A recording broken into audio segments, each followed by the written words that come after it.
खेमका हत्याकांड, जिसकी हत्या बेलाल क्रिमिनल ने की, तो आज तक बार्गेनिंग कर रहे थे क्या गोपाल खेमका में? मैंने आज सीबीआई डायरेक्टर को मैं सबूत देने के लिए कि पॉलिटिकली मेंटल क्रैक है यह। लड़की के गायब होने का एफआईआर तो दर्ज कर लिया गया। पुलिस कर्मी का नाम नहीं बताया, पद नाम नहीं बताया। नमस्कार, पॉलिटिक्स में आप सबों का स्वागत है। और आज हम जिस पॉलिटिक्स की बात कर रहे हैं, जरा उस पॉलिटिक्स को एक अलग अंदाज में समझने की कोशिश करिए। सदन से लेकर सड़क तक निशाने पर कौन है, जरा सोचिए। हाल के दिनों की घटनाओं को लेकर सदन से सड़क तक निशाने पर कौन है? सही पकड़े, सम्राट चौधरी। और सम्राट चौधरी निशाने पर क्यों है? कहा जा रहा है कि बिहार में लॉ एंड ऑर्डर बेपटरी हो गया है। चौतरफा हमला हो रहा है, राबड़ी देवी से लेके आरजेडी से लेके विपक्ष के सारे लोग और बीजेपी की चुप्पी ही अपने आप में एक हमला है। जो काम बीजेपी के प्रवक्ताओं को करना चाहिए था, जो काम बीजेपी के नेताओं को करना चाहिए था, वह काम भले ही आज जदयू कर रहा है, वो भी एक सियासत है। लेकिन उन तमाम सियासतों के बीच आज जिस तरीके से सम्राट चौधरी के लिए जदयू के प्रवक्ता ने मोर्चा खोला है, वह आईना है उन तमाम लोगों के लिए जो सम्राट चौधरी को घेरने की कोशिश में लगे हुए हैं। आज नीरज जिस हमलेवर अंदाज में पप्पू यादव का मसला हो, चाहे आईपीएस पूर्व आईपीएस अमिताभ दास का मसला हो, जिस तरीके से काउंटर किया है, वह संकेत है कि आने वाले दिनों में अपराध को लेकर सड़क से लेकर सदन तक भले सरकार का एक अंग सम्राट के साथ ना दिखे, मतलब बीजेपी ना दिखे, जदयू आक्रामक दिखेगी। यह संकेत आज नीरज के बयान से तो साफ दिखने लगा है। कल पप्पू यादव ने खेमका हत्याकांड को लेकर जेल से निकलते ही कुछ बयान उन्होंने दिया है, जरा उस बयान को सुनिए। तीन बात आपसे कहना चाहूंगा। एक, खेमका हत्याकांड, जिसकी हत्या बेलाल क्रिमिनल ने की, खेमका, और एक वरिष्ठ मंत्री जो अभी हैं, उनका गार्ड, और खेमका हत्याकांड में उसके एक परिजन बेलाल शूटर था उसको, और हत्या करवाने में उसके ही परिवार के एक लोग इन्वॉल्व है। इसको भी मैं उजागर करूंगा और एक मंत्री का नाम उजागर खेमका में करूंगा। दूसरा, इनकाउंटर जो खेमका में हुआ था वो गलत बच्चे का हुआ, वो गवाही हमें मिल गई है। देखा गया 4 बजे निकाल के उसको गोली मारा गया। उसको हाई कोर्ट और सुप्रीम कोर्ट लड़ूंगा और उस इनकाउंटर को मैं उजागर करूंगा। और अंतिम तीसरा, रुपेश की हत्या किसने किसने मरवाई है और किसने मरवाया, इसको मैं सुप्रीम कोर्ट में रीड करने जा रहा हूँ। नीट्स की बच्ची की लड़ाई मैं रुकने नहीं दूंगा। और उस बयान का जवाब नीरज किस अंदाज में दिया है, इसके सहारे समझा जा सकता है कि अब आने वाले समय में हर एक सवाल का जवाब अब सरकार की तरफ से इसी तरीके से दी जाएगी।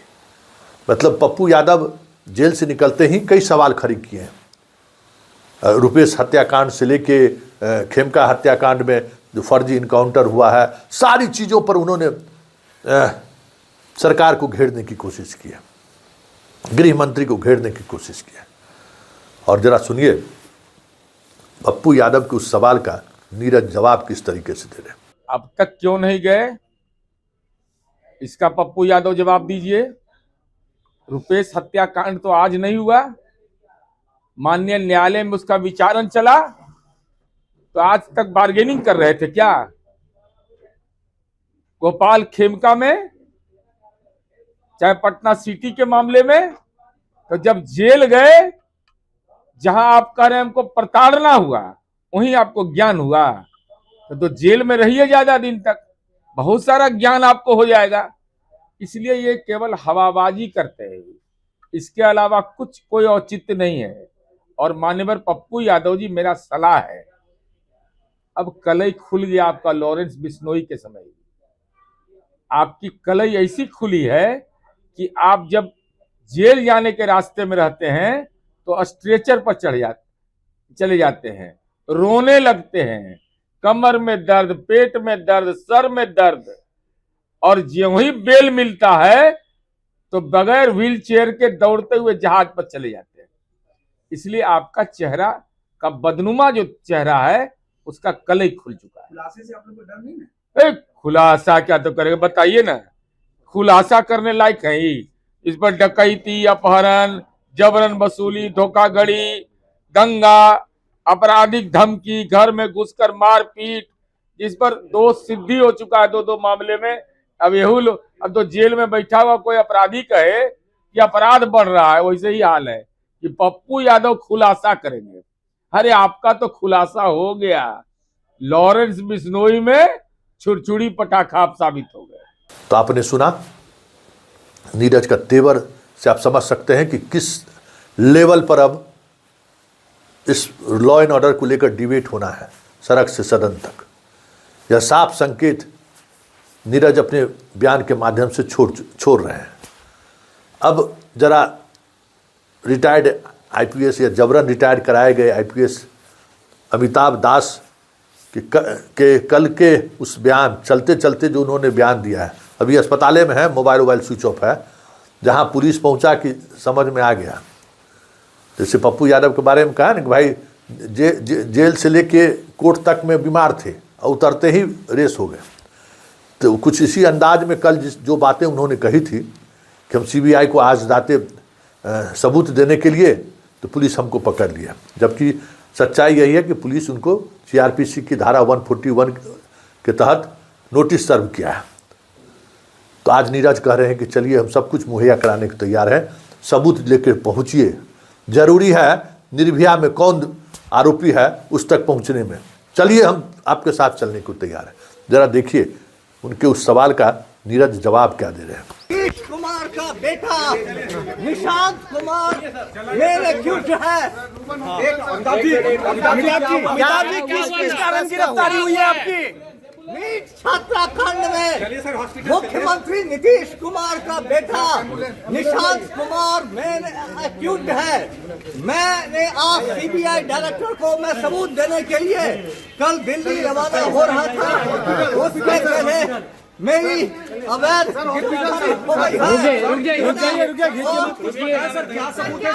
क्या है आपके पास? सबूत क्या है निशांत को लेकर? सीबीआई को दूंगा। क्या सबूत है? किस लिए आपको अरेस्ट किया गया? मुझे अरेस्ट किया जा रहा है निशांत कुमार को बचाने के लिए। सर हॉस्पिटल सर किस आधार पर? रुकिए अभी मेरी हत्या की कोशिश की गई है। मुझे कोई चीज लगता है चूहा भी। ऊपर क्या हुआ? ऊपर क्या हुआ? ऊपर इन लोगों ने मेले में कुछ सामान इन लोगों ने रख दिए हैं। हाँ। और लगातार फोन पर आदेश आ रहा है कि निशांत कुमार को बचाना है।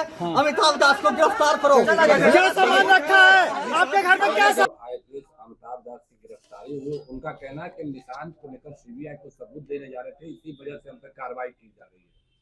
अब तक सबूत देने में कौन रोक रहा था? ट्रेन नहीं चल रहा था, बाई रोड नहीं जा सकते थे दिल्ली, हवाई जहाज नहीं चल रहा था। अरे सच यह है कि पॉलिटिकली मेंटल क्रैक है, यह क्षतिग्रस्त है। तो पूरा पुलिस ने जांच किया इनके सोशल मीडिया प्लेटफॉर्म का, ट्विटर, यूट्यूब, इंस्टाग्राम, फेसबुक, और सारे मामले में जांच करने के बाद जो वैज्ञानिक अनुसंधान आया उसमें यह नतीजा निकल करके आया कि योजनाबद्ध तरीके से ये दुर्भावनापूर्ण उद्देश्य से ये सब प्रसारित कर रहा है और झूठे कंटेंट और भ्रम पैदा करना यह अपराध है। अनुसंधान को प्रभावित करने की इसने कोशिश की है। इसलिए अब तो जानकारी मिल गया होगा ना। अब तो यूपीएससी पास आउट है, हालांकि अभी तो बेचारा सस्पेंड है, लेकिन पढ़ाइया तो पढ़वे किए होंगे। तो क्रिमिनल मेजर एक्ट्स में पोस्को एक्ट 2012 भी है, तो इसके तहत यह एक संज्ञेय अपराध माना जाता है, कॉग्निजेबल ऑफेंस माना जाता है। इसलिए अब जेल में ज्ञान लीजिए। और इस ढंग का आपत्तिजनक बात किसी के बारे में, प्राइम मिनिस्टर के बारे में, किसी राज्य कोई नेता के बारे में, किसी के बारे में कुछ भी बोल देना फ्री होल्ड है क्या? आप यूपीएससी कर गए, सस्पेंड हो गए तो आप हो गए बहुत भारी ज्ञानी, किसी का मानहानि करिएगा आप। इसलिए कानून से अब आपका भाषाई जो अपराध हुआ है उसका फेफड़ा साफ हो जाएगा। आपने देखा, इस तेवर से आप समझ सकते हैं कि नीरज किस हद तक जाने को तैयार है। मतलब हर एक सवाल अगर आप लॉ एंड ऑर्डर पर आप उठाएंगे तो तैयार रहिए नीरज के जवाब का, एकदम मतलब पूरी तैयारी के साथ। आज 9 से 10 बजे तक उन्होंने मीडिया को लगता है जैसे पूरे रणनीति के तहत वो लेकर आए थे कि एकदम खड़े रहना है सरकार के साथ और गृह मंत्री के साथ। अब जरा एक सुनील सिंह का भी विधान परिषद में सवाल था, जरा मौजूद सवाल था, और इस बात को लेकर सरकार गंभीर है क्योंकि यह मसला लड़कियों के ट्रैफिकिंग से जुड़ा हुआ है और उसमें एक थाने के पुलिस के द्वारा जो रवैया अपनाया गया है, तो इस मामले पर सरकार कितनी गंभीर है वो नीरज के बयान से समझा जा सकता है। तो पहले जरा सुनील सिंह कल सदन में क्या सवाल खड़े किए थे, पहले जरा वो सुन लेते हैं, और नीरज ने आज क्या कहा है जरा आप भी सुन लीजिए। बहुत ही संवेदनशील और एक दर्दनाक घटना की ओर शून्यकाल के माध्यम से आपका ध्यान आकृष्ट कर रहे हैं। दिनांक 26/1/2026 को अशोक महतो पिता स्वर्गीय बलराम महतो, साकिन रूपनगर वार्ड 4 पोस्ट सेमरिया घाट, थाना बरौनी, जिला बेगूसराय की 16 वर्षीय नाबालिग पुत्री पटना के चमनचक थाना रामकृष्ण नगर से गायब है। काफी मशक्कत के उपरांत रामकृष्ण नगर थाना द्वारा लड़की के गायब होने का एफआईआर तो दर्ज कर लिया गया। लड़की के पिता द्वारा एफआईआर में गायब करने वाले संदिग्ध व्यक्तियों का नाम भी दर्ज कराया गया, परंतु अभी तक नामजद अभियुक्तों की गिरफ्तारी नहीं की गई है। गुम हुई पुत्री के पिता थाना के पदाधिकारी द्वारा बोला जाता है कि 1-2 महीना में तुम्हारी पुत्री ऐश मौज करके खुद ही वापस आ जाएगी। अतः मैं उपयुक्त वर्णित विषय पर सदन में नाबालिग लड़की को बरामद करने एवं दोषी को सजा दिलाने हेतु सरकार से स्पष्ट वक्तव्य की मांग करता हूं। महोदय, यह कोई एक छोटी घटना नहीं है महोदय, हम इसमें बोलना चाहते हैं कि प्रतिदिन पूरे बिहार में इस तरह का लगातार घटना हो रहा है और शर्म की बात यह है महोदय कि जब वो न्याय के लिए थाना में जाता है, बेचारा उसका आपकी पिताजी इसमें आ गए, सरकार तो हजूर क्या बोला जाता है? बोला जाता है कि 1-2 महीने में ऐश मौज करके वो लड़की वापस आ आदमी को उठने बड़ा ही गंभीर मामला है महोदय, तो हम एक भी नहीं बड़ा लेंगे। ही गंभीर मामला है। शून्यकाल नहीं तो लगेगा। महोदय, मेरा आग्रह है महोदय कि इसको ध्यानाकर्षण में कन्वर्ट करा के इस पे चर्चा कराई जाए, सरकार का ध्यान आकृष्ट कराया जाए महोदय। यह कोई साधारण घटना नहीं है। ये सरकार संज्ञान में ली है और चलते सत्र में इसका जवाब देगी महोदय। कृष्णा नगर थाना का एक मामला है जहां बच्ची गायब होती है, एफआईआर करने जाते हैं, उसके बाद जो थानेदार होते हैं वो कहते हैं कि आपकी बच्ची ऐश मौज करके 1-2 महीने में वापस लौट जाएगी। रामकृष्णा नगर का मामला कल उद्धृत हुआ, किसी पुलिसकर्मी का नाम नहीं बताया, पद नाम नहीं बताया, कहा कि इस थाने में ऐसी बात कही गई। तो यह सभापति ने इसको गंभीरता से लिया है और चलते सत्र में सरकार इसका जवाब भी देगी। पुलिस वाले का मनोबल बढ़ा हुआ है नीरज जी। नहीं, कोई आरोप लगा दिया, उसका जांच होगा ना, सीसीटीवी कैमरा है ना, कौन व्यक्ति से मिला, कौन व्यक्ति गया। 26 तारीख का डेट है, तो जिस डेट पर पुलिस सारा तथ्यों को जांच करेगी और अगर जांच में जो दोषी पाए जाएंगे वो कानून के जबड़े में फंसेंगे। तो पुलिस वाले ही इस तरह की अगर बातें करेंगे, अरे भाई, ये कैसे प्रमाणित माना जाए जब तक इसका वैज्ञानिक अनुसंधान नहीं हो जाए।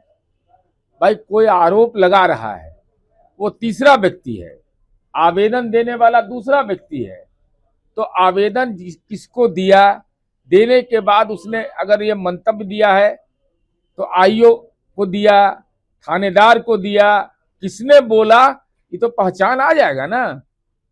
भाई उस टाइमिंग होगा, स्टेशन डायरी होगा, तो सारे तथ्य की जांच तो हो जाने दीजिए। अगर जांच में पकड़े जाएंगे तो उनके ऊपर कठोर कार्रवाई पकड़े जाएंगे तुरंत लाइन हाजिर।